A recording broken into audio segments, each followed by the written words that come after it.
Are you tired of waiting every single week just to see the male lead hold the female lead's hand? Me too. Weekly updates are torture. Completed series are the cure.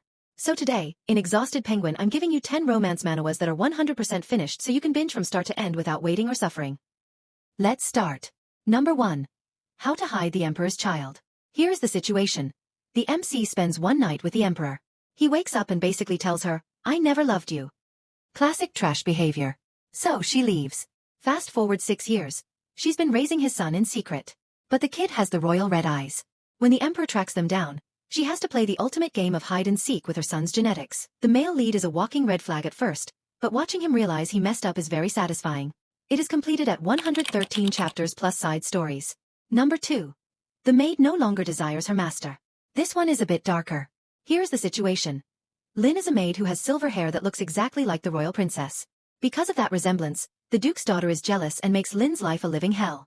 Lynn endures it all because of Martin, the young master who used to be kind to her. But when he returns, he isn't the sweet boy she knew. They share one passionate night, and she thinks it's a goodbye. But for him, it's the start of a dark obsession. It deals with classism and a very possessive male lead. If you like the runaway trope where the guy goes crazy looking for her, this is it. This is a short one. Completed at just 60 chapters. You can finish this in one sitting easily. Number 3.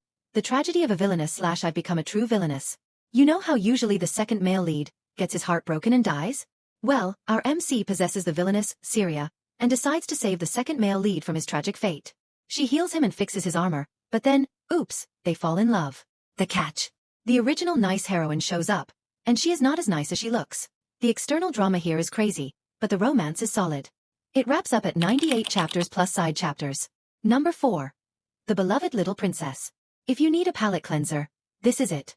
Here is the situation. Enisha is a powerful high mage reborn as a baby. Her problem? She is born into the Hyperion royal family, where her dad is war-hungry and her 2 brothers are straight-up psychotic killers. She literally has to stop them from ruining the empire just by being cute. It's the ultimate daughter fool trope. One minute they are slaughtering assassins, and the next, they are fighting over who gets to hold the baby. It's a bit long, but watching a scary tyrant dad melt over a toddler never gets old. Be warned, this is a monster. 225 chapters. Number 5. The Regretful Male Lead's Little Sister / I Become the Younger Sister of a Regretful Obsessive Male Lead. Here is a fun twist. The MC gets transported into a tragic BL webtoon. Her role? The side character destined to die first, by the hands of her favorite character, Lucian.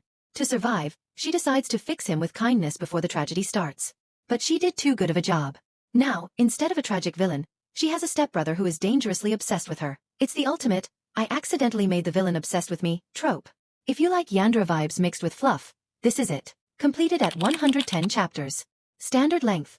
Very satisfying pacing. Number 6. I Stole the number 1 ranker soul. Let's switch genres. This is a modern dungeon fantasy. The MC falls into a dungeon and gets a gathering skill. While looting, she accidentally loots the soul of the number 1 ranker who is trapped. It's got action, it's funny, and the male lead spends a good chunk of time as a cute cursed doll. It's a fun change of pace from all the ballrooms and tea parties. It's around 100 chapters. A nice medium length for action fans. Number 7. Fall into Paradise / Crash on Paradise. This is a city girl adapts to farm life romance, but with a political twist. Here is the situation. Ange had it all planned. She was the duke's daughter, set to marry the crown prince and become queen. But then, plot twist, the prince's brother stages a coup.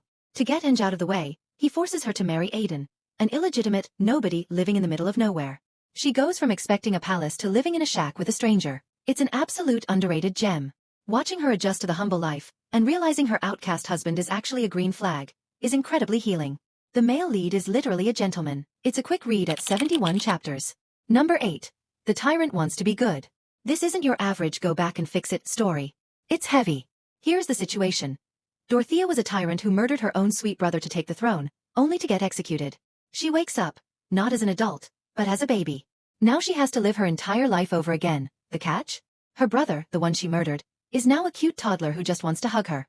The guilt is absolutely destroying her. She decides to live virtuously this time, not to be happy, but to repent. It is a painful, beautiful look at breaking the cycle of abuse. If you want to see a villainess who is actually trying to atone while dealing with a terrible father, this is the one. Completed at 129 chapters. It's a bit longer, but the emotional payoff is worth every chapter. Number 9. This Villainess Wants a Divorce. Next up is a true classic. Here's the situation. The MC wakes up as Carnelia, a secondary villainess who was forced to marry the prince by the evil empress. Her job was to sabotage him. Her actual plan? Convince him to divorce her so she doesn't get executed later. But instead of divorcing her, the prince starts getting suspicious, and then obsessively protective. It's the OG contract marriage gone wrong. If you want a smart couple fighting against a truly evil mother-in-law, this is the gold standard. It ends at 118 chapters. Number 10. The Empress's Two Wolves. Let's round this list out with a high-stakes romantasy. Here's the situation. We have Sepia, a human empress ruling a beastkin empire. In this world, destiny is branded on your skin. Just when she thinks her position is safe, a rival appears with the emperor's name on her chest. So now, she's stuck dealing with a potential cheating husband and a hot wolf beastkin cousin who wants her. If you love a messy, high-tension love triangle, this is for you. It is fully completed at 62 chapters. And that is the list. 10 completed stories to ruin your sleep schedule. Let me know in the comments. Do you prefer the green flag fluffy romances, or the high-stress love triangle? Don't forget to like for more recommendations. See ya!